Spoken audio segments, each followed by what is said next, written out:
Bonjour à tous. Sur cette vidéo, nous allons ajouter deux logos de chaque côté du tableau d'affichage. Le logo de chacune des équipes, forcément. Donc ici, nous allons ajouter une piste vidéo qui va nous permettre d'intégrer les deux logos. Donc deux pistes vidéo exactement.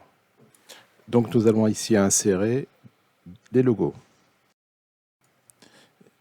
Les logos, ça va être Tralière et les Martiens de ce côté-là. Nous allons retrouver donc les deux images importées en début. Donc Tralière, on va mettre en haut, puis et les Martiens sur la piste 7.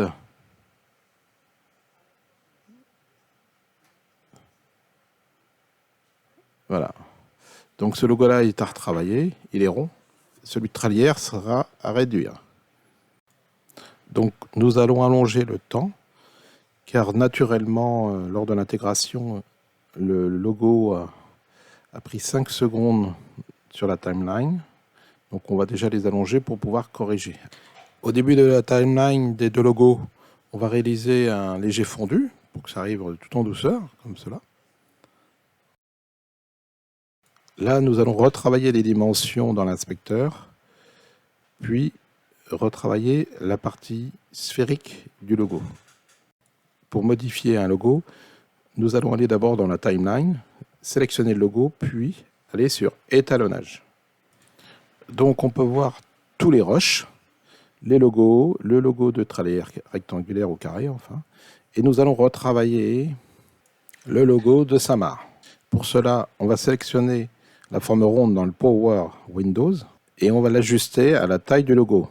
Les poignées extérieures nous permettent d'agrandir, de réduire, et les petites poignées au quart du cercle vont nous permettre de doublonner la géométrie.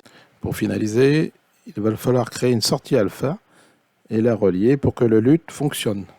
On va donc avoir une disparition de tout ce qui est à l'extérieur du cercle.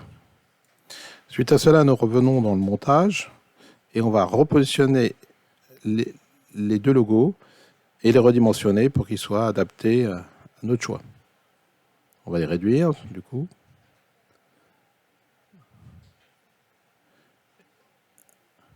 Et les repositionner en face chacun des scores. Donc on commence par celui de Tralière. On resélectionne uniquement le logo de Saint-Marc et on le déplace sur la droite. Alors ils sont un peu gros, on va les redimensionner, les réduire légèrement.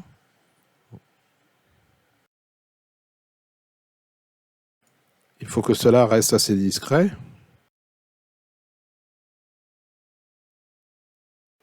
Donc maintenant l'idée c'est de prolonger les logos jusqu'au bout de la timeline. Donc on va les sélectionner et tirer dessus. Donc on va zoomer parce qu'ils sont forcément un peu trop petits. Voilà. Et après on va pouvoir reculer le zoom pour pouvoir les sélectionner et tirer dessus.